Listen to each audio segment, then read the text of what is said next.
أشهد أن لا إله إلا الله وحده لا شريك له وأشهد أن محمدا عبده ورسوله أما بعد فأعوذ بالله من الشيطان الرجيم بسم الله الرحمن الرحيم الحمد لله رب العالمين الرحمن الرحيم مالك يوم الدين إياك نعبد وإياك نستعين اهدنا الصراط المستقيم صراط الذين أنعمت عليهم غير المغضوب عليهم ولا الضالين. Seit den letzten Freitagsansprachen geht es um den Gefährten Hazrat Sa'd bin Mu'az. Ein Ereignis der Schlacht von Badr, welches die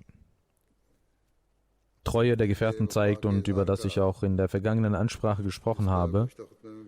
Darüber hat auch Hazrat Muslim Maud in seiner eigenen Art und Weise gesprochen. Hazrat Muslim Maud sagt, dass diese Sache eine natürliche Sache ist. Es gibt ein natürliches Gesetz, dass wenn man jemanden liebt, dass man nicht möchte, dass ihm irgendein Leid zustößt. Niemand wünscht sich, dass sein Geliebter in den Krieg ziehen muss. Es wird alles Mögliche dafür getan, dass der geliebte Mensch davor geschützt bleibe, in die Schlacht zu ziehen. Genauso missfiel es auch den Gefährten, dass der heilige Prophet Muhammad sallallahu alaihi wasallam sich an den Schlachten beteiligte. Die Gefährten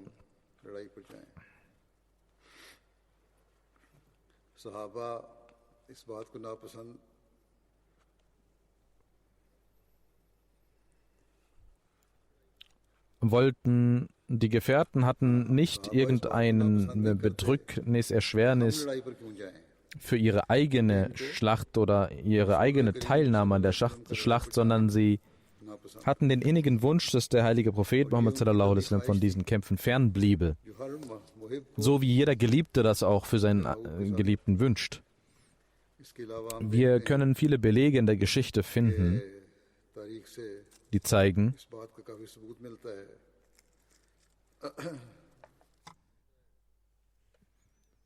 dass als der heilige Prophet Muhammad sallallahu alaihi wasallam den Ort Badr erreichte, dass er zu den Gefährten sagte: Allah hat mir die Kunde gegeben, dass wir nicht mit der Karawane kämpfen werden, sondern gegen eine ganze Armee, gegen ein ganzes Heer zu kämpfen haben werden. Dann beriet der heilige Prophet Muhammad sallallahu alaihi wasallam sich bei den Gefährten: Was meint ihr, was sollte man tun? Als die alten Gefährten dies hörten, hielten sie emotionale Reden und sagten: Wir sind bereit für jeden Dienst, den sie von uns fordern. Der eine stand auf, redete und setzte sich hin, dann stand der nächste auf und gab seinen Rat und setzte sich wieder. Und alle, die aufstanden, sagten: Wenn unser Gott uns gebietet, dann werden wir sicherlich kämpfen.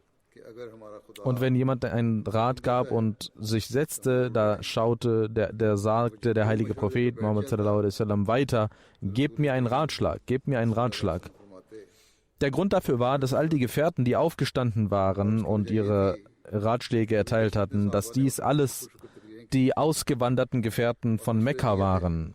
Und als der heilige Prophet Muhammad sallallahu alaihi wasallam immer wieder wiederholend sagte: Gebt mir einen Ratschlag, Da sagte Saad bin Maas, verstand, er war der Fürst der Ansar, und er verstand, was der heilige Prophet sallallahu alaihi wasallam wünschte, stand auf und sagte: O Prophet Allahs, Ihnen wurden viele Ratschläge gegeben, aber trotzdem sagen Sie, geben Sie Ratschläge, gebt mir Ratschläge. Das zeigt, dass Sie auch den Ratschlag der Ansar, die Meinung der Ansar haben möchten.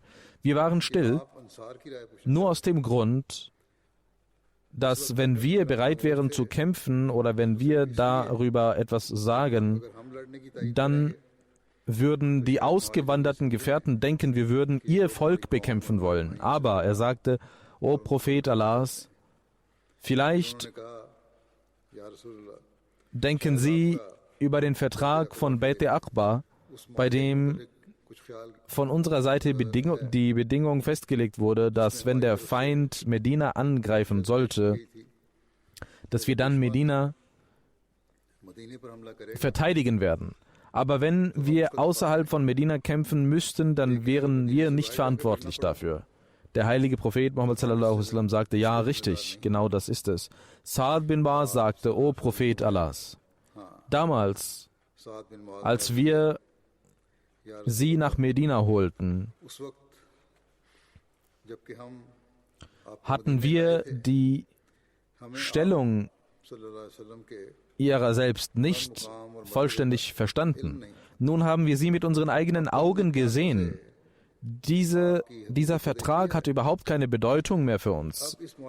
Also der Vertrag der Bait Aqba war ein sehr einfacher Vertrag, ein weltlicher Vertrag, und dieser hat überhaupt keine Bedeutung mehr in unseren Augen. Wir haben gesehen, und unsere spirituellen Augen haben sie gesehen. Deswegen hat dieser Vertrag nicht mehr eine Bedeutung. Vielmehr sagen wir, wir werden mit ihnen sein, wo immer sie hingehen werden. Und ich schwöre bei Gott, wenn sie uns befehlen sollten, ins Meer zu stürzen, würden wir uns ins Meer stürzen und keine einzige Person würde zurückbleiben. O Prophet Allahs, wir werden vor ihnen kämpfen und wir werden hinter ihnen kämpfen. Wir werden rechts von ihnen kämpfen und wir werden links von ihnen kämpfen. Und der Feind wird sie nicht erreichen können, solange er nicht unsere Leichen unter seinen Füßen hat.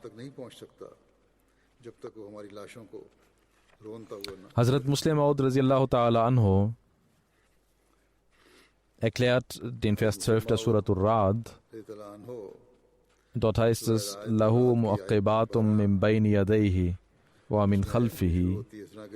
Lahu mu'aqibatum min bayni yadayhi wa min khalfihi. Das heißt, für ihn gibt es Menschen, für ihn gibt es Wächter, die vor ihm laufen und die hinter ihm laufen.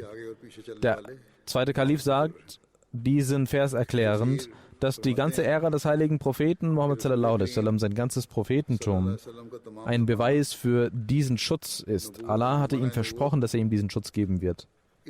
Dass es Wächter gibt, die vor ihm stehen und die hinter ihm stehen. In Mekka haben Engel ihn beschützt.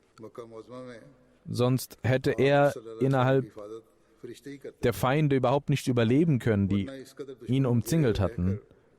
Als er nach Medina kam, gab es beide Arten des Schutzes.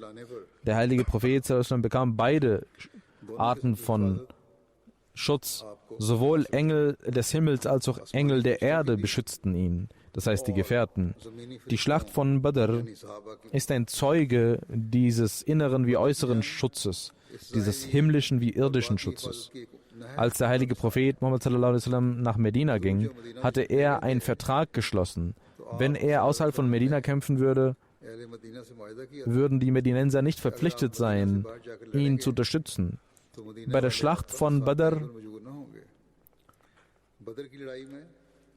nahm er den Rat der Auswanderer und der Ansar entgegen, und die Auswanderer, die Muhajirin, waren sehr emotional und sagten, wir werden kämpfen. Aber der heilige Prophet Muhammad sallallahu alaihi wasallam hörte, aber sagte noch einmal, gebt mir euren Ratschlag, worauf ein Ansari-Gefährte, Saad bin Maas, sagte, O Prophet Allahs, Sie meinen wahrscheinlich uns.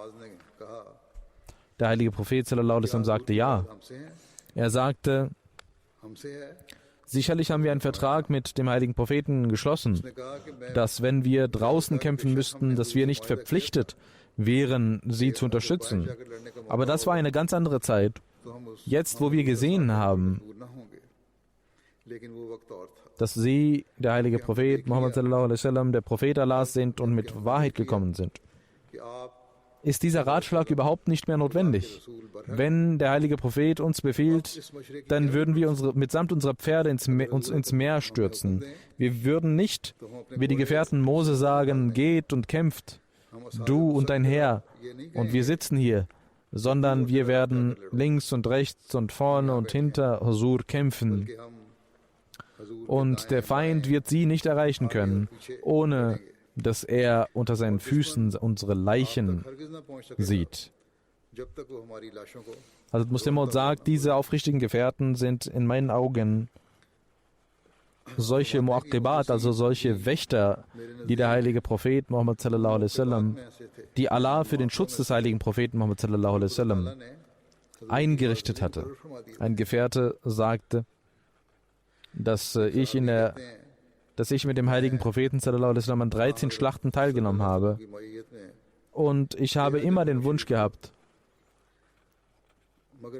statt dass ich an diesen Schlachten teilnehme, jenen Satz sagen könnte, der den Sa'd bin Mu'az sagen durfte, nämlich, wir werden mit ihnen kämpfen.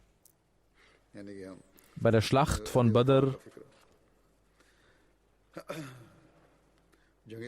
die Aufrichtigkeit, die Sa'd bin Mu'az zeigte, darüber hat Hazrat Mirza Bashir Ahmad Sahib in Sirat Khatam an-Nabiyyin, das Siegel der Propheten, geschrieben, dass dort, wo das islamische Heer sich niederließ, das war kein Platz, der besonders gut war aus Sicht der Kriegskunst.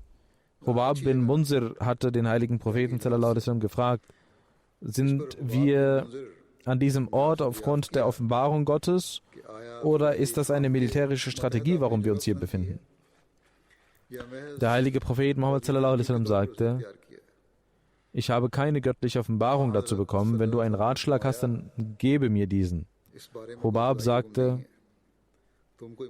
dann denke ich, dass dieser Ort nicht geeignet ist, was militärische Strategie angeht. Es wäre besser, dass wir nach vorne gehen und einen Brunnen vereinnahmen, der in der Nähe der Quraysh ist.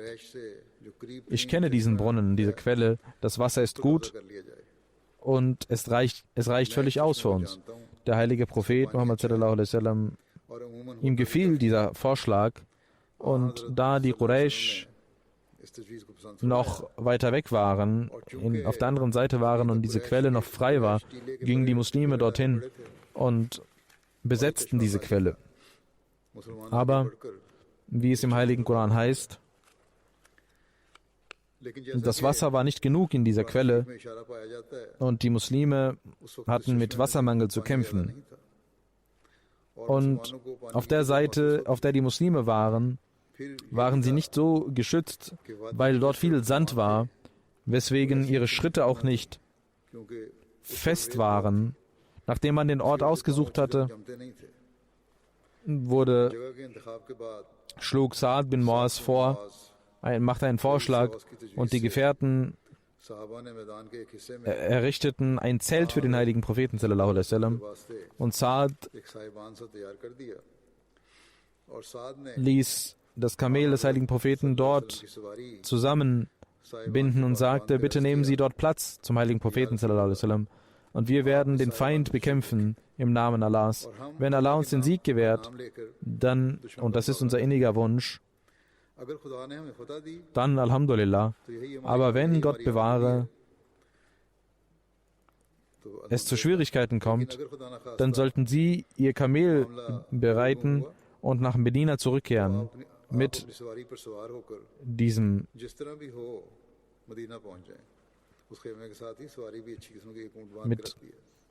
dem, was dort vorhanden ist. Und es gibt dort Brüder und Schwestern von uns, die sie genauso lieben wie wir. Aber da sie nicht wussten oder nicht damit gerechnet haben, dass hier eine Schlacht kommen würde, deswegen sind sie nicht mit uns gekommen. Sonst würden sie niemals zurückbleiben. Wenn sie aber von der Lage, von der Situation erfahren werden, werden diese sie beschützen und bereit sein, ihr Leben dafür zu opfern. Das war die Aufrichtigkeit von Saad, die er an den Tag legte. Und sicherlich ist dies lobenswert. Aber der Prophet Gottes wollte nicht das Feld räumen. Er war immer ganz vorne dabei. In Hunain sehen wir, dass 12.000 Menschen den Rücken kehrten. Aber der heilige Prophet Muhammad sallallahu alaihi wasallam als Zentrum der Gotteseinheit blieb standhaft. Es wurde dort ein Zelt errichtet, wie Saad gesagt hatte. Und Saad und einige anderen Gefährten hielten Wache. Der heilige Prophet Muhammad sallallahu alaihi wasallam und Hazrat Abu Bakr radhiyallahu anhu verbrachten die Nacht dort in dem Zelt. Und der heilige Prophet sallallahu alaihi wasallam betete die ganze Nacht zu Gott. Und es steht geschrieben, dass nur der heilige Prophet Muhammad sallallahu alaihi wasallam die ganze Nacht wach blieb. Alle schliefen nacheinander ein. Bei der Schlacht von Uhud am Abend des Freitags war Saad bin Muaz, Zubair bin Ubaid und Saad bin Ubadah kamen mit Waffen und hielten Wache vor der Moschee des Propheten bei der Schlacht von Uhud, als der heilige Prophet sallallahu alaihi wasallam auf seinem Pferd war und einen Pfeil und Bogen nahm und einen Speer nahm und von Medina losging, waren beide Saad bin Muaz und Saad bin Ubadah hielten Wache, indem sie vor ihm liefen. Sie hatten eine Rüstung an. Hazrat Mirza Bashir Ahmed Sahib schreibt über die Schlacht von Uhud.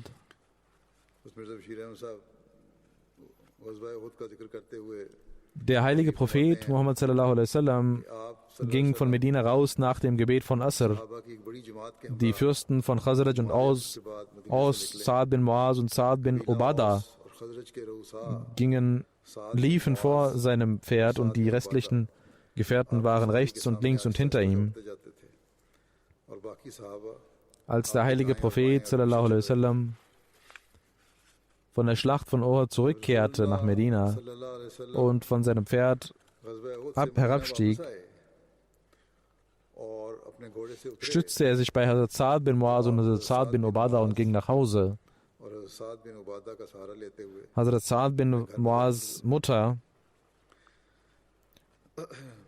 liebte den heiligen Propheten sallallahu alaihi wasallam sehr. Darüber sagt Hazrat Muslim radhiyallahu anhu: Als bei der Rückkehr von der Schlacht von Uhud der heilige Prophet Muhammad sallallahu alaihi wasallam sein Pferd Saad bin Muaz gab, die Zügel ihm gab, ging er voller Stolz mit dem Pferd weiter. Sein Bruder verstarb in der Schlacht und Saad sah seine Mutter, als er in Medina hineintrat und sagte: O Prophet Allahs, da kommt meine Mutter. Hazrat Saads Mutter war ungefähr 82 Jahre alt. Sie hatte kein Augenlicht mehr. Sie konnte nur sehr schwierig sehen, konnte auch die Sonne und den Schatten nicht sehen. Und sie hatte gehört, dass der heilige Prophet Muhammad sallallahu alaihi wasallam in Medina ging das Gerücht um, dass der heilige Prophet sallallahu alaihi wasallam den Märtyrertod gestorben sei. Und auch diese alte Frau ging nach vorne, von Medina heraus. Hazrat Saad sagte: O Prophet Allahs, meine Mutter kommt dort. Der heilige Prophet sallallahu alaihi wasallam sagte: Lass das Pferd stehen bleiben und in der Nähe deiner Mutter. Als der heilige Prophet in der Nähe dieser alten Frau kam, fragte sie nicht, wie es ihren Söhnen ging. Sie fragte: Wie geht es dem heiligen Propheten sallallahu alaihi wasallam und wo ist er? Hazrat Saad antwortete: Er ist vor dir. Die alte Frau schaute herauf und ihre schwachen Blicke erhaschten einen Blick des Gesichtes des heiligen Propheten sallallahu alaihi wasallam. Der heilige Prophet sallallahu alaihi wasallam sagte: O alte Frau, ich bin traurig, dass dein junger Sohn in dieser Schlacht verstorben ist, den Märtyrertod gestorben ist. In diesem Alter diese Nachricht zu hören, ist sehr schwierig für einen Menschen. Aber diese alte Frau sagte voller Liebe: O Prophet Allahs, was sagen Sie da? Ich habe mich nur um Sie gesorgt und nicht um andere.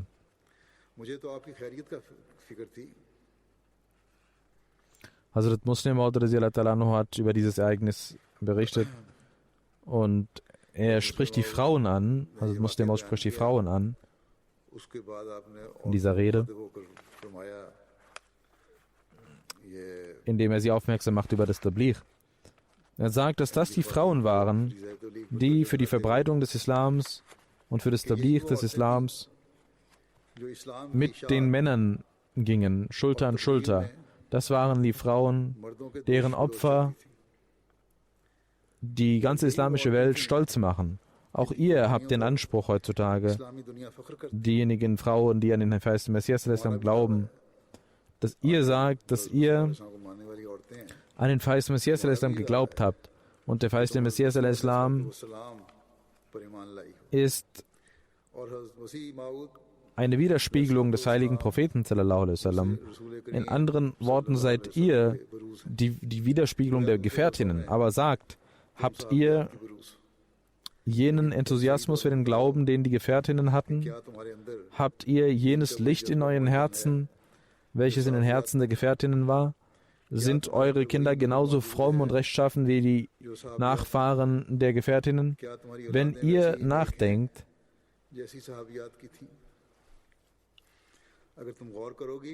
und euch überprüft, werdet ihr sehen, dass ihr weit weg seid von den Gefährtinnen. Und wir sehen kein Beispiel für diese Opfer. Jene Opfer, die sie erbrachten, ohne sich um ihr Leben zu kümmern, gefielen Gott so sehr, dass Allah schnell ihnen Erfolge gewährte. Und andere Völker, die für eine Aufgabe Jahrhunderte bräuchten, haben die Gefährten und Gefährtinnen innerhalb von wenigen Jahren vollendet. Hier hat Hazrat Muslim Maud die Ahmadi Frauen angesprochen. Aber die Khulafa haben zu jeder Zeit gesagt, auch ich habe dies immer zugesagt, dass auch unsere Männer jenes Vorbild zeigen müssen, das die Gefährten gezeigt haben. Nur dann können wir diesem Anspruch gerecht werden, dass wir bereit sind, die Botschaft des Islams in der Welt zu verbreiten und die Welt unter dem Banner des Islams zu versammeln. Wenn unsere Opfer und unsere Taten dem entsprechen, was die Gefährten uns als Vorbild dargebracht haben. Hazrat Muslim Maud sagt, die christliche Welt ist stolz auf Maria Magdalena und andere Frauen, dass diese sich versteckt am Grabe des Jesus versammelt hatten. Ich sage zu denen, schaut doch, wie die Gefährten, Gefährtinnen meines geliebten heiligen Propheten sich verhalten haben, wie sie ihm beigestanden haben und wie sie die Fahne des einen Gottes hochgehalten haben. Solche Beispiele finden wir überall im Islam. Als der heilige Prophet Muhammad sallallahu alaihi wasallam die Märtyrer begrub und nach Medina zurückkam, hatte Muslim Maud wieder dieses Beispiel von der Mutter von Sa'ad bin Muaz genannt. Als er die Märtyrer begraben hatte und nach Medina zurückkehrte, da kamen Frauen und Kinder, um ihn zu begrüßen. Und Sa'ad bin Muaz hatte die Zügel des Pferdes des heiligen Propheten in seiner Hand und er ging voller Stolz vorne weg und er wollte vielleicht der Welt zeigen, habt ihr gesehen, wir haben den heiligen Propheten wieder zurückgebracht nach Hause und es geht ihm gut. Er sah seine Mutter, die fast erblindet war. Ein Sohn von Yamar bin Maas war in der Schlacht von Uhud verstorben als Märtyrer. Sa'ad bin Muaz sah sie und sagte, O Prophet Allahs, da ist meine Mutter. Der heilige Prophet sallallahu alaihi wasallam sagte, sie soll mit voller Segnungen Gottes kommen. Die Frau kam nach vorne und mit ihren schwachen Blicken schaute sie hier und da, ob sie den heiligen Propheten sallallahu alaihi wasallam sieht. Als sie schließlich den heiligen Propheten sallallahu alaihi wasallam erkannte, war sie glücklich. Der heilige Prophet sallallahu alaihi wasallam sagte, ich bemitleide dich und meine Kondolenz möchte ich dir bekunden zu dem Tod deines Sohnes. Sie sagte, O Prophet Allahs, ich habe dich gesehen und es reicht mir. Ich habe alle meine Schmerzen weggegessen. Wie schön ist diese Redewendung. Ich habe alle meine Schmerzen weggegessen, sagte sie. Jene Frau, die nicht einmal richtig sehen konnte in ihrem Alter, sagt voller Mut, dass ich diesen Schmerz des Todes meines Sohnes wegessen kann, weil der heilige Prophet Muhammad sallallahu alaihi wasallam am Leben ist. Deswegen macht es mir nichts mehr aus. Der Tod meines Sohnes wird nicht dazu führen, dass ich sterbe oder dass ich leide, sondern der Gedanke, dass er für den heiligen Propheten sallallahu alaihi wasallam gestorben ist, ist eine Sache, die meine Kraft noch weiter stärkt, die mir noch mehr Kraft gibt. Hazrat Muslim Maud radhiyallahu ta'ala anhu lobt die Ansar und sagt, O Ansar, mein Leben sei euch gewidmet. Wie sehr habt ihr den Lohn bekommen von Gott? Ka'b bin Ashraf, der gegen den Islam Argwohn hegte und Feindschaft hegte und Feindschaft säte und sogar so weit war, den heiligen Propheten sallallahu alaihi wasallam zu töten und die Todesstrafe, die der heilige Prophet sallallahu alaihi wasallam für ihn verhängte. Hazrat Sa'ad bin Muaz war als Fürst der Ansar derjenige, der darüber auch mitentschied. Er wurde mitberatschlagt. Wie kam diese Strafe zustande? Und wie wurde Ka'b bin Ashraf getötet? Das wurde bereits vor einiger Zeit bei dem Ereignis von zwei Gefährten, bei der Erzählung von zwei Gefährten wurde das bereits zitiert, wurde darüber bereits gesprochen, aber einen Teil davon werde ich heute auch präsentieren, das, was mit Sa'ad bin Muaz zusammenhängt, und einiges habe ich auch aus Sirat Khatam an-Nabiyyin entnommen. Als der heilige Prophet sallallahu alaihi wasallam nach Medina kam und auswanderte nach Medina, da verbündete sich Ka'b bin Ashraf mit anderen Juden und schloss den Vertrag mit dem heiligen Propheten sallallahu alaihi wasallam. Das war ein Vertrag der Freundschaft zwischen dem heiligen Propheten sallallahu alaihi wasallam und den Juden und dass man in Frieden leben würde und gemeinsam Medina verteidigen würde. Aber im Inneren war das Herz von Ka'b voller Argwohn und voller Feuer und er wollte mit geheimen Verstrickungen und Unfrieden wollte er den Islam vernichten und den verfeinden. Jedes Jahr schenkte er den jüdischen Gelehrten Geschenke und Geld. Und einmal ging er zu diesen Fürsten der Juden und fragte sie über den heiligen Propheten sallallahu alaihi wasallam, was sagen eure Bücher über ihn? Ist er wahrhaftig oder nicht? Sie sagten, oberflächlich gesehen scheint es der Prophet zu sein, der uns versprochen wurde.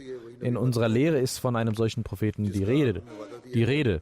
Ka'b war ein großer Feind des heiligen Propheten sallallahu alaihi wasallam und er wurde wütend aufgrund dieser Antwort und sagte, ihr seid Müßiggänger und ihr habt überhaupt keine Ahnung, sagte er zu diesen Fürsten und beschimpfte sie und ging weg und gab ihnen keine Geschenke mehr. Als diese Geschenke ausblieben, als sie kein Geld mehr von ihm bekamen, nach einiger Zeit gingen sie zu Ka'b und sagten, wir haben uns wieder überlegt und nachgedacht. Maulvis sind auch heute hinter dem Geld her. So waren diese Menschen auch. Sie sagten, wir haben wieder nachgedacht. Muhammad sallallahu alaihi wasallam ist nicht der Prophet, der versprochen wurde. Daraufhin war Ka'b glücklich und fing wieder an, ihnen ihr Stipendium und ihr Geld und ihre Geschenke zu geben. Das war eine Sache, die nebenbei erwähnt werden sollte, dass er die jüdischen Fürsten hinter sich versammelte, die jüdischen Gefährten. Aber das eigentlich Gefährliche war, dass nach der Schlacht von Badr er eine solche Praxis pflegte, die sehr unfriedenstiftend und schrecklich war und die Muslime einer großen Gefahr ausgesetzt wurden. Als bei der Schlacht von Badr die Muslime einen großartigen Sieg erhielten und die Fürsten der Quraysh zum Großteil getötet wurden, da dachte er, der Gab wusste, dass diese Religion nicht so einfach zu vernichten sei. So einfach wird die Aufgabe nicht sein. Diese Religion wird sich verbreiten und nach Badr versuchte er alles, um den Islam auszuradieren und alles dafür zu tun, nichts zu unterlassen, um den Islam zu vernichten. Und er nahm sich vor, dass er den Islam vernichten wird.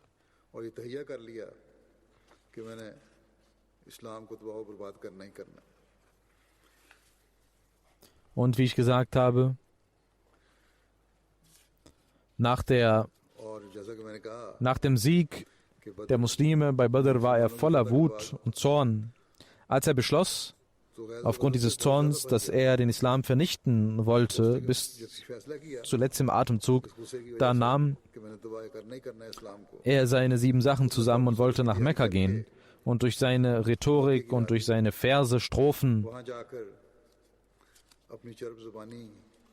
entfachte er das Feuer in den Herzen der Quraysh gegen den heiligen Propheten sallallahu alaihi wasallam und entfachte einen Durst, der nie enden würde, einen Durst nach dem Blut des heiligen Propheten sallallahu alaihi wasallam. Ihr seid hier, eure Fürsten wurden getötet, geht und übt Rache. Und sie waren voller Wut und Rachegefühle. Ihre Brust und ihre Herzen waren voller Rachegefühl durch seine Reden und durch seine Verse. Als durch die Rhetorik von Gab und durch seinen Unfrieden sie voller Wut und Zorn waren, da nahm er sie zur Kaaba mit und nahm das Versprechen, indem er ihnen das Tuch der Kaaba gab und sagte, solange wir nicht den Islam und den Stifter des Islams vernichtet haben, werden wir nicht ruhen. In Mekka wurde diese vulkanartige Stimmung erzeugt.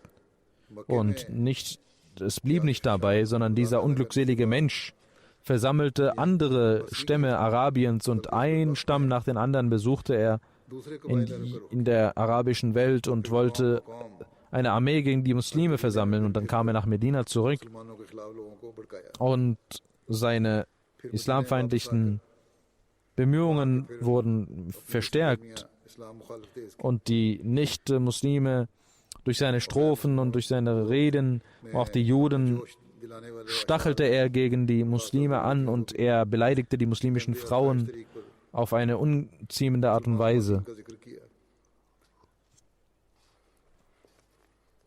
Doch nicht nur dies, dass er Feindschaft säte, sondern zuletzt versuchte er auch,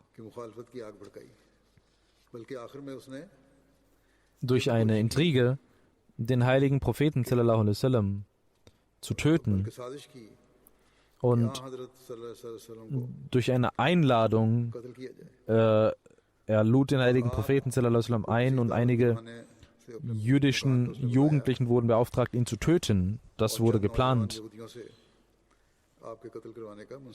Durch die Gnade Allahs konnte der heilige Prophet sallallahu alaihi wasallam rechtzeitig davon erfahren durch Gottes Botschaft und seine Intrige ging nicht auf. Als es soweit war und Gab solche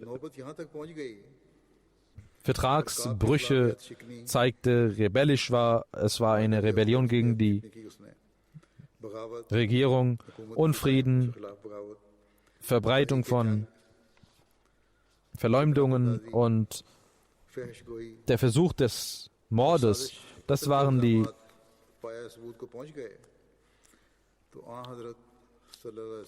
Verbrechen, die er begangen hatte und gemäß dem Vertrag, den der heilige Prophet sallallahu alaihi wasallam mit den Medinensern geschlossen hatte und als Herrscher von Medina, er war politisch gesehen auch der Herrscher von Medina, da entschied er, dass Ka'b bin Ashraf aufgrund seiner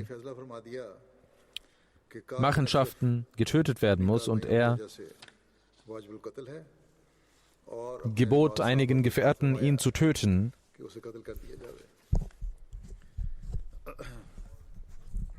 Aufgrund von Weisheit und einigen Implikationen sagte er, dass man Ka'b nicht öffentlich töten sollte, sondern einige Menschen einen geeigneten Zeitpunkt finden sollten, um ihn zu töten. Und er gab diese Verantwortung einem aufrichtigen Gefährten Muhammad bin Maslama von den Aus und sagte, du sollst etwas tun, was Sa'ad bin Mu'az, der Fürst von Aus, womit du dich bei ihm berätst. Das ist wichtig, dass du dich bei ihm berätst. Und Muhammad bin Maslama ging zu Hazrat Sa'ad bin Mu'az und beriet sich. Abu Naila und einige anderen Gefährten versammelten sich mit ihm und wollten Ka'b aufgrund seines Verbrechens und töteten Ka'b aufgrund seines Verbrechens. Und das war die Hikmat, die Weisheit, wie man ihn tötete. Wie ich gesagt habe, habe ich die Details dazu in den vergangenen Freitagsansprachen schon erwähnt, wo es um andere Gefährten ging.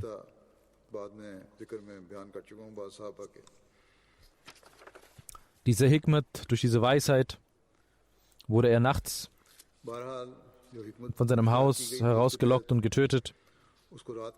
Es wurde berühmt, dass er getötet wurde, und in der Stadt verbreitete sich morgens eine Unruhe. Die Juden waren voller Unruhe, und eine Delegation der Juden ging zum heiligen Propheten sallallahu alaihi wasallam und beschwerte sich, dass unser Fürst Ka'b bin Ashraf auf diese Art und Weise getötet wurde. Der heilige Prophet sallallahu alaihi wasallam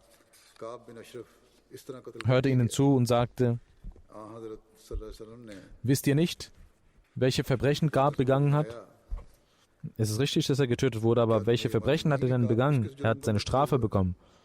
Und dann zählte der heilige Prophet sallallahu alaihi wasallam seine Verbrechen auf, seinen Unfrieden, seine Verleumdung, seine Mordpläne und seine Rebellion. Und diese Menschen fürchteten sich und blieben ruhig. Sie wussten nämlich, dass er all dies getan hatte.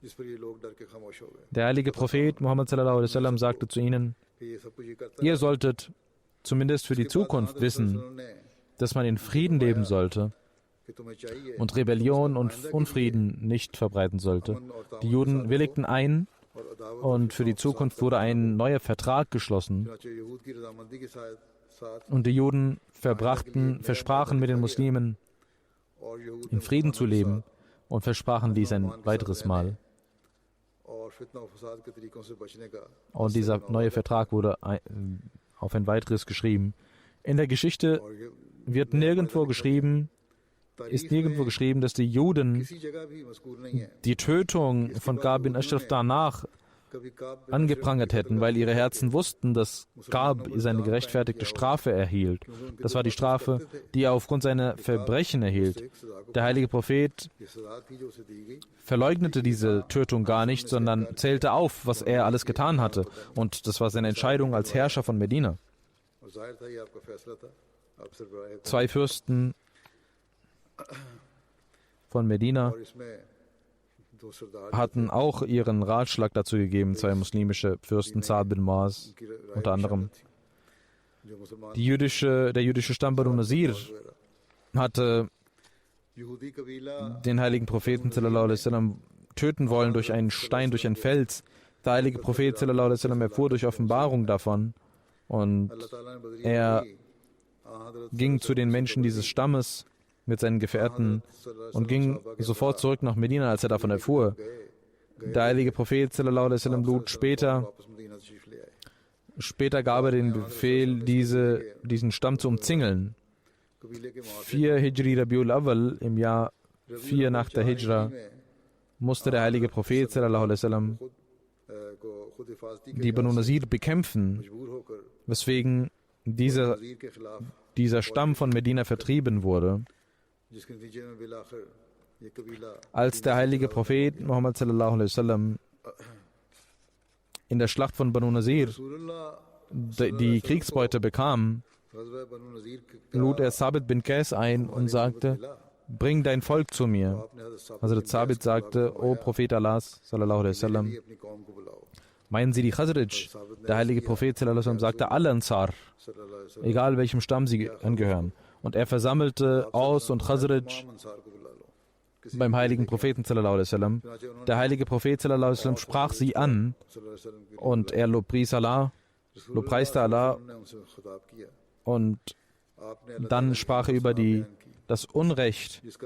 Er sprach über die Güteerweisungen der Ansar, die sie begangen hatten, dass sie die mekkanischen Auswanderer, die Muslime, brüderlich behandelten und dass sie zu sich einluden und wie die Ansar Güte erwiesen haben gegenüber den Auswanderern. Und dann sagte er: Wenn ihr wollt, dann möchte ich alle die Kriegsbeute zwischen euch und den Muhajirin verteilen. Die Auswanderer werden bei euch bleiben, ihr könnt das unter euch verteilen. Die Hälfte für euch und die Hälfte für sie. Aber sie werden genauso bei euch bleiben in euren Häusern und sollt die Kriegsbeute euch teilen. Aber die zweite Option ist, wenn ihr wollt, kann ich diese Kriegsbeute unter den Auswanderern verteilen und nicht unter den Ansar. Dann können sie eure Häuser verlassen und nicht mehr in euren Häusern wohnen, sondern sie können dann ihre eigenen Häuser beziehen, weil sie jetzt Geld haben. Hazrat Sa'ad bin Ubadah und Hazrat Sa'ad bin Muaz berieten sich und sagten beide: O Prophet Allahs sallallahu alaihi wasallam, geben Sie dieses Geld an die Muhajirin. Und dann sagte er auch: Aber Sie können gerne noch in unseren Häusern bleiben. Sie sollen in unseren Häusern bleiben. Wir möchten nicht, dass Sie auswandern.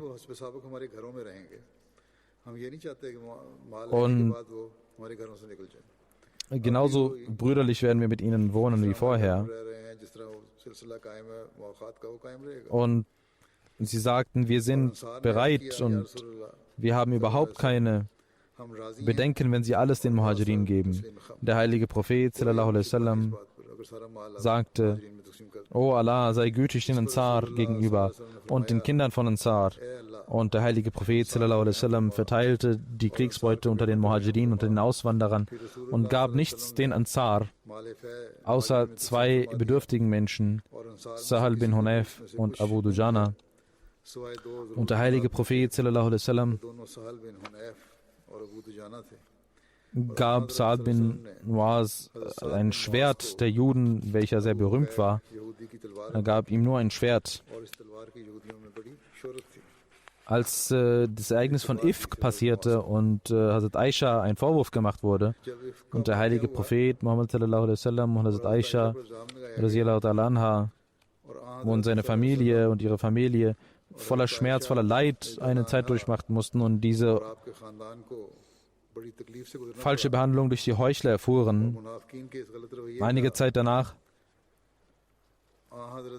sagte der heilige Prophet sallallahu alaihi wasallam unter den Gefährten, dass dies passiert war. Und Hazrat Sa'ad bin Muaz war es, der Aufrichtigkeit zeigte. Das ist ein sehr ausführliches Ereignis. Hazrat Muslim hat das zitiert über einen Gefährten. Hazrat Mista, da habe ich schon darüber gesprochen, aber ich werde den Teil hier präsentieren, der mit Hazrat Sa'ad zusammenhängt. Wie ich gesagt habe, eines Tages ging der heilige Prophet sallallahu alaihi wasallam vor seine Haustür und versammelte die Gefährten und sagte: Gibt es jemanden, der mich rettet vor der Person, die mir Leid zugefügt hat? Und er meinte Abdullah bin Ubay bin Sulul. Hazrat Sa'ad bin Muaz, welcher der Fürst der Aus war, stand auf und sagte: O Prophet Allahs, wenn es einer von uns ist, dann sind wir bereit, ihn zu töten. Und wenn er einer von den Khazraj ist, dann sind wir auch bereit, dies zu tun.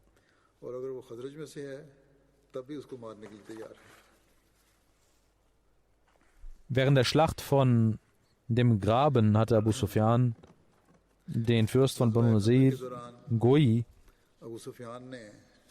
mit dem Fürsten von dem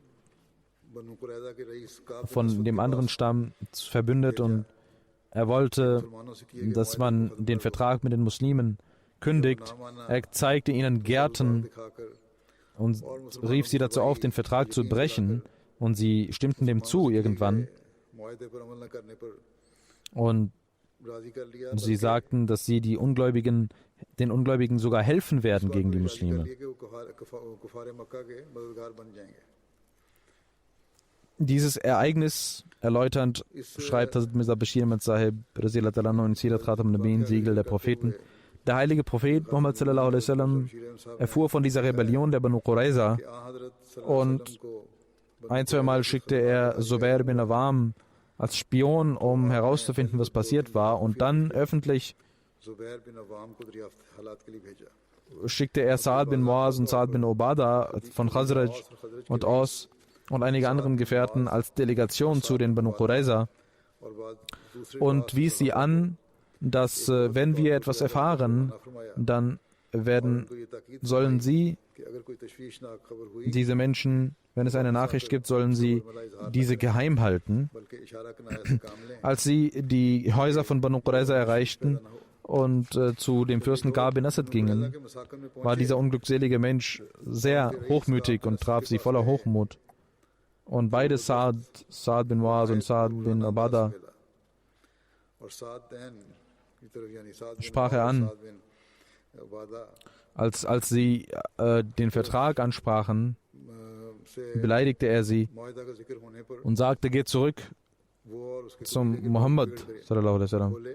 Wir haben keinen Vertrag zwischen Muhammad und uns geschlossen. Die Gefährten hörten dies und gingen zurück. Und Sa'ad bin Muaz und Sa'ad bin Ubada berichteten dem heiligen Propheten sallallahu alaihi wasallam insgeheim darüber, was passiert war. Damals war dies eine große Gefahr für die Muslime. Die Ungläubigen hatten Medina umzingelt von allen Seiten, und aufgrund der Schlacht mit den Ungläubigen von Mekka konnte man auch nicht etwas gegen diesen Stamm tun. Aber nach der Beendigung des Krieges, als man die Stadt wieder erreichte, hatte Allah dem heiligen Propheten sallallahu alaihi wasallam durch eine Vision offenbart, dass die Banu Qurayza Rebellion üben werden und dass er sich rächen soll und sie bestrafen soll.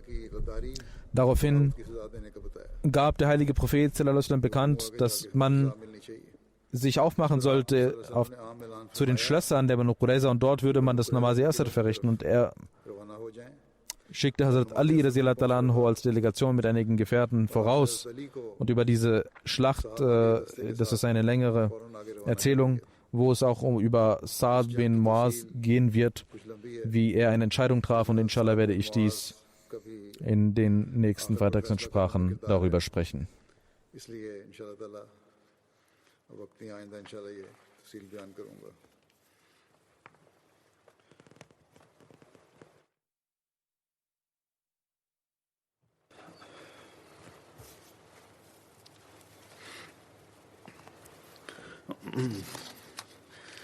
الحمد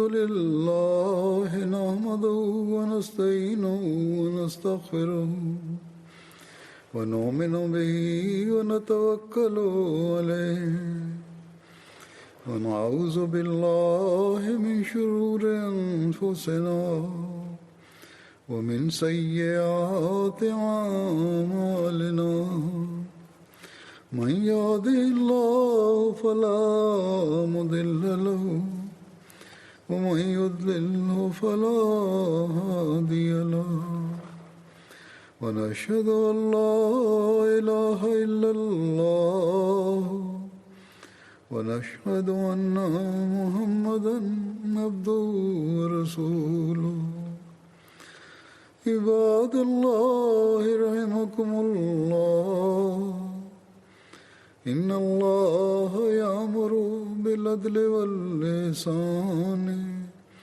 وإيتاء ذي القربى وينهى عن الفحشاء والمنكر والبغي يعظكم لعلكم تذكرون اذكروا الله يذكركم وادعوه يستجب لكم ولذكر الله أكبر